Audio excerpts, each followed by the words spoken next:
எல்லா பொருளும் சாப்பிட வைக்கும். அதே மாதிரி மதிய உணவு வந்து பார்வையிட்டு, ஏன்னா இதுதான் நம்மளுடைய பொறுப்புகளும் பணிகளும் அந்த குழு அமைப்பாங்க. இப்போ போராடி ஒரு 4-5 குழு அமைச்சாங்க, அது ஒரு குழு அமைப்பாங்க. சுற்றுப்புற பிரச்சனையா இருக்குது, உணவு இந்த மாதிரி குழுவாக இருப்பாங்க, கல்வி குழு மாதிரி இருப்பாங்க. ஒவ்வொரு குழுவிலையும் நீங்க என்ன பண்ணி சிறப்பாக செயல்பட்டு மாணவனுடைய எதிர்காலத்தை உருவாக்கணும். ஏன்னா ஆமாப்பட்டி அப்படிங்கிற ஒரு அடையாளங்கள் பக்கத்தில் இருக்கக்கூடிய ஒரு பள்ளிகள் போய் ஆணையம் படிக்கக்கூடிய ஒரு அரங்கல் பள்ளி நமக்கு நிறைய இருக்குது. அதனால அந்த வாய்ப்பை பயன்படுத்துவது. அதுபோல இப்போ தமிழ் முதல்வன் அப்படின்னு ஒரு புத்தகம். இந்த நம்மளுடைய அரசு பள்ளியில் படிச்சாதான் அந்த ஸ்கீம் வரும். உங்கள் குழந்தைகளை அரசு பள்ளியில் சேர்க்கணும், தனியார் பள்ளியை விட்டு போகாம அரசு பள்ளியில் சேர்க்கிறது மாதிரி 1ஆம் வகுப்பிலிருந்து 12ஆம் வகுப்பு வரை படித்தால் 10ஆம் வகுப்பு தேர்வு இருக்கிறவங்களுக்கு தமிழ் வழியில படித்த 20% தனியா 20% அந்த வாய்ப்புகளை நம்ம பயன்படுத்தணும். அதுக்கு அரசு பள்ளியில் படிச்சலாம். அதே போல 6 முதல் 12ஆம் வகுப்பு வரை படித்தால் அரசு மருத்துவ இல்லை 7.5% இதெல்லாம் எங்க கிடைக்கலாம். அந்த அரசு பள்ளியில் நம்ம குழந்தைகளை சேர்க்க வேண்டும். அரசு பள்ளிகள் இன்னைக்கு எல்லாத்துலயும் நம்ம தனியார் பள்ளியில தாண்டி போயிட்டோம். நம்ம என்ன பண்றோம், இங்க எந்த குழந்தைகள் தனியார் படிச்சாலும் இங்க வந்து அரசு பள்ளியில் சேர்க்கறதுக்கான ஒரு விழிப்புணர்வு விழிப்புணர்வு பிரச்சாரம் இருக்கு. சென்னை பிரச்சாரமாக பண்ணுங்க. வீட்டுல போய் உட்காந்து என்ன பண்ணீங்கன்னா நம்ம அரசு பள்ளியில் இருக்கு ஒரு சார், நம்ம சாரை பதிவு பண்ணுங்க. சார் ஆர்வம் சார் நல்ல ஒர்க் பண்ணக்கூடிய ஒரு ஒர்க்கர். அதே மாதிரி ஒரு டீச்சரா இருக்கலாம். இப்போ நீ நீங்க பார்த்துருக்க ஒரு நிமிஷம் கூட எங்களுக்கு இடைநிலை ஆசிரியர் உட்காரல, சார் உட்காரு. நாங்களா உட்காரணும்னா அவர் கம்பரமா சொல்லிட்டு வேலை பார்க்கறோம். ஏன்னா தலைமை ஆசிரியர்கிட்ட உட்கார்ந்து இல்லாம எதா இருந்தாலுமே முதல் முறையாக கொண்டு வந்துடுறாரு. இங்க எங்க வெளியில சார் தெரியும் உங்களுடைய ரிசர்ச் தான் அதே போல ரொம்ப ஆக்டிவான.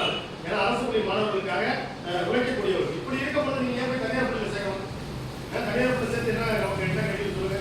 அதான் கிடையாது. இங்க அரசு பள்ளியில குழந்தைகளை சேர்க்கக்கூடிய வாய்ப்பை உருவாக்கிருங்க. ஏன்னா இந்த மாதிரி வாய்ப்பை நம்ம இழந்துடும். இது நமக்கு தெரியாது. இப்ப நம்மளுடைய குழந்தைகளுக்கு தனியார் பள்ளியில் சேர்த்தோம்னா எல்லா குழந்தைகளுக்கும் ஆங்கிலத்தில் வாசிக்கிறாங்க, பேசுறாங்களா? இப்ப நீங்க ஒரு ஆய்வு பண்ணி பாருங்க. இப்போ ஒரு 50 பேர் சேர்த்து போனதுக்கு 50 குழந்தைகள் இங்கிலீஷ் பேசுறாங்களா? இல்ல. அவனுக்கு தமிழ் தெரிய மாட்டேங்குது, இங்கிலீஷ் தெரியாது. ரெண்டு கட்டான ஒரு சூழ்நிலை. அந்த மாதிரி பேசிங்க வருது. அந்த மாதிரி உருவாக்குறாங்க. அந்த மாதிரி பேச உண்மைங்க. எல்கேஜி ஃபர்ஸ்ட் செகண்ட் தேர்ட் போயிட்டுனா ஆனா வந்து ஏபிசி தெரியும். நான் பேசுறது கூட டீச்சர் ரொம்ப கஷ்டப்படுறாங்க. அந்த மாதிரி சூழ்நிலை உருவாக்க நம்ம பணம் கட்டி வேஸ்ட்.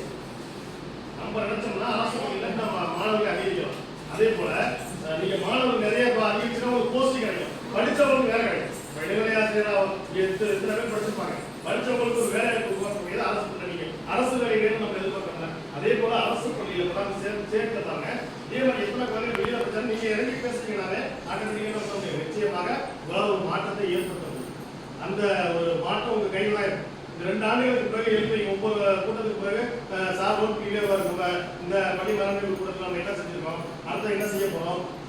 அதான் இப்போ சார் சொன்ன பத்தியில சார் ஏன்னா மற்ற மாதிரி இல்லாம என்ன பண்றாங்கன்னா ஒரு முடிவெடுத்து சுற்றுப்புறத்தை தூய்மையா வச்சார்.